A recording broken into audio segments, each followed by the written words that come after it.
I haven't done a video in a while, so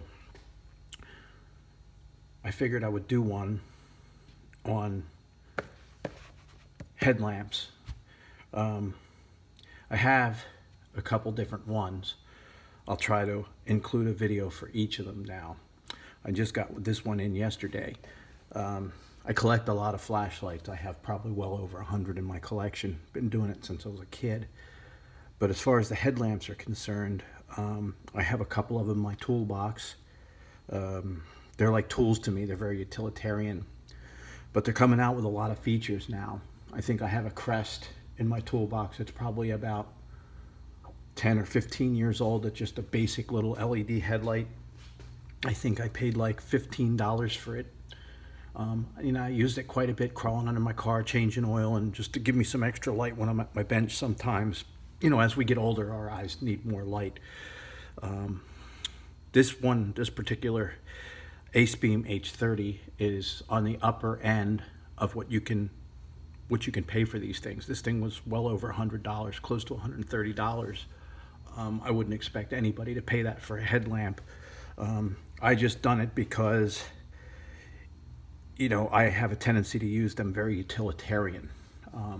It would definitely be a crown jewel in my flashlight collection, but I intend to use this thing because my little Crest that I spoke of a little second ago has developed a little switch issue, a little clicky switch in it. I think it's beginning to fail because sometimes it'll just go off for no reason.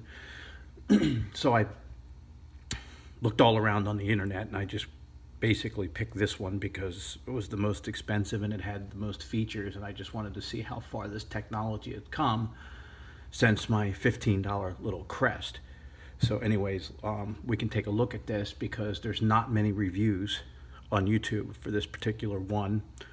I guess because of the price, it's a little bit inhibitive. Most people wouldn't pay that kind of money for a headlamp unless they're seriously into the outdoors, or a mechanic, or somebody that really has a really big use for one of these things like I do. But anyways, here we go. We'll open the box. I'll try to stay in shot best I can. There's the, I did open it when it first came just to make sure everything was here before I did the video. You get like a little USB connector for charging. This will also act as a power bank. From what I understand, you can charge an iPhone off of this thing. The headband, I'll get to that in a moment, but let's just go over the light for right now. If we get out of here, it's very tight fit. Very nice packing, by the way. Go over that in a moment too. Set that off to the side here, see if I can keep it in shot for you. Here it is. This is very well made. It's all machined aluminum. The whole thing entirely, including this front piece, is all aluminum, which I like. It looks like it has stainless steel hardware holding it together. It is waterproof to an IP4 rating, I believe. And this particular model that I ordered with a red night vision light, a UV light, which comes in handy for automotive work, and there's a lot of other uses for these little UV lights if you're using dyes and stuff to try to see if things are leaking. Very good that it was offered with this. Almost like it's aimed at service industry and stuff like that, who would have a use for UV light, exterminators, things like that look for signs of bugs and things. And this is the Cree LED in here. It's a very, very bright LED. This thing will do 4,000 lumens on turbo. That rivals a lot of my better flashlights. The big selling point on this particular Acebeam is the battery that it takes. This is what sets this apart from most of the other ones. It takes this big, I believe it's an MR2 battery. It's a 510 amp hour 21700, which is the larger end of the lithium ion batteries that are out now. So this will last a long time. I don't even know what the run times are on here. I can only quote from what it says on the different things, which I'll pull out the specs and you can see the run times on that, but that's very, very well made. That part I like. And as you can see, it's very simple user interface. Oops. Oh, let's put the battery in backwards.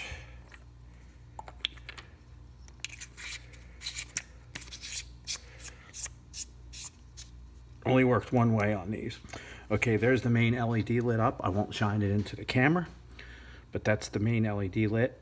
If you hold it down, the secondary black button here brings you to your auxiliary LEDs, which are the UV, which you can't really see that well because it doesn't shed visible light. It's mostly going to fluoresce things.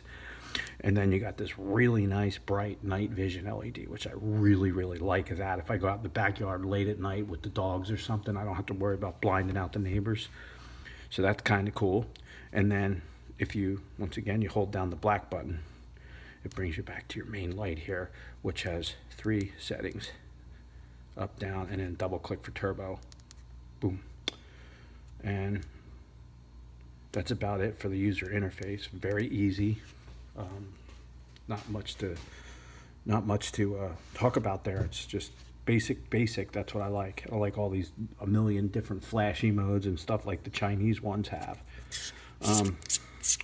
Take off this cap, and you got your USB-C charging port there, which charges up to 2 amps, so it charges this thing pretty quickly.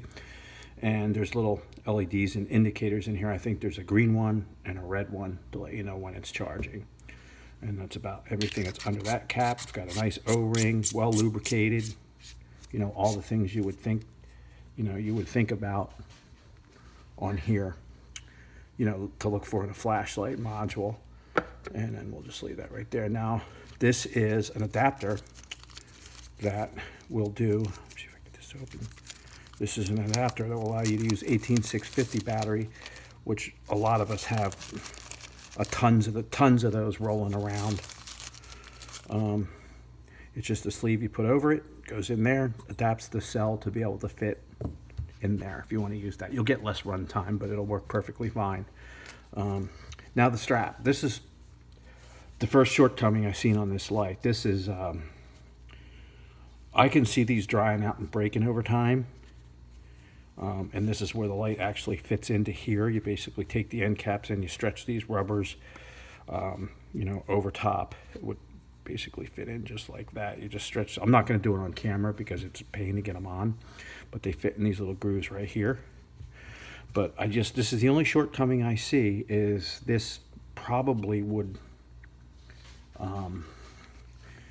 get brittle over time and break off, especially with the climate here in Southwest Florida. It seems like rubber doesn't do very well here, but that's like a time will tell thing. And I will have to investigate whether Acebeam sells spares of these or not. I'm kind of hoping they do, or I can get one from somewhere else and just have a spare in case it breaks on me when I'm out doing work. We'll have to see how that goes. But I'm trying to keep in shot here. I'm doing the best I can. I'm not like really pro at making these videos.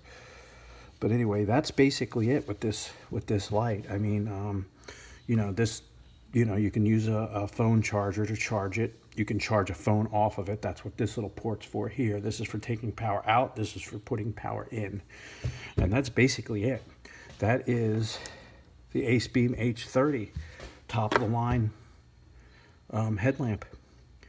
And I'll try to do a video on some of the cheaper ones when I can dig them out and get set up like this. Setting the shot up is a pain because you have to have the phone up here and you got to tape it down so it doesn't fall. I don't have the tripod setups and everything for the phones like some of the guys do that do all these videos every day. But I will upload this to YouTube, and hopefully it'll help somebody if they're curious about this light. All right, have a great day.